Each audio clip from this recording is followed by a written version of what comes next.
when we look in the book of Ezekiel, Ezekiel envisions a temple that will be built. Many people believe it is a prophetic temple and that will be built. One thing you have to understand or begin to think, if the ancient city of Jerusalem ever existed, and I say that, I know it did, but if it ever existed, there would have been a call to many prophets, rabbis, teachers, preachers, people all over the world would migrate to the city.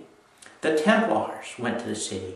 Everyone that was anyone would travel to Jerusalem. People do it today. They travel to modern Jerusalem, in part pursuing the ministry of Jesus, in part pursuing the Jewish ministry.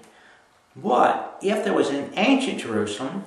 People of the past would have gone to ancient Jerusalem in similar form and fashion. The interesting thing is, if Ezekiel went to ancient Jerusalem, if he went to the temple, if he went to this complex, as he most surely did, his mental view, his mental picture of the temple and the temple complex would be affected by what he saw in the natural. It's just like if I say, in McDonald's, you think golden arches. Once you have been exposed to something culturally, you think about trademarks and type and style of construction. When we look at the book of Ezekiel, Ezekiel describes this temple that would be built.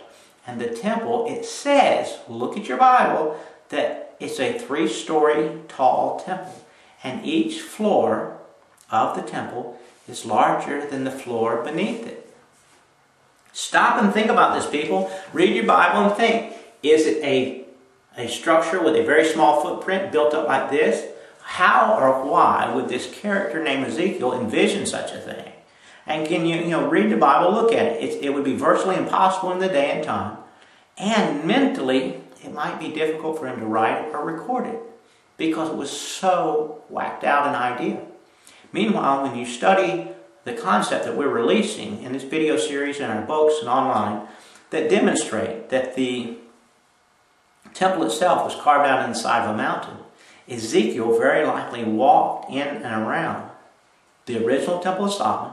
This was around 500, 600 BC, I tell you, but then somebody would argue with it. He walked into the temple, saw that each floor was larger than the one above it, and he states it in the Bible, and no one's questioned it or addressed it. And what it was, he knows, as I know, that the temple was carved out of the side of a mountain.